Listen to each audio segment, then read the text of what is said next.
Machine ਵਾਲਾ ਨਦੀਮ ਖਾਨ ਕੋਲੋਂ। ਚੱਲ ਸਾਰਾ ਹੀ ਜਾਂਦਾ।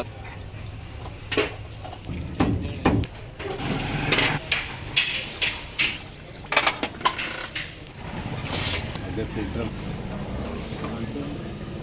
एक मिनट उतरी करके छाड़ दे। नहीं तो जो आप आगे कट्टे सीरियस सप भी होता है ऐसा सप भी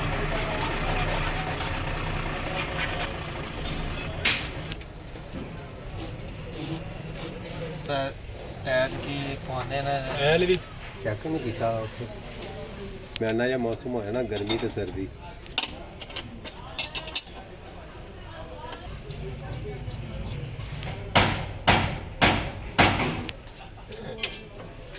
बस इनू बस सही है ढीलो दा अब्बा चलो बनाने वाले एक वीडियो बनाने वाला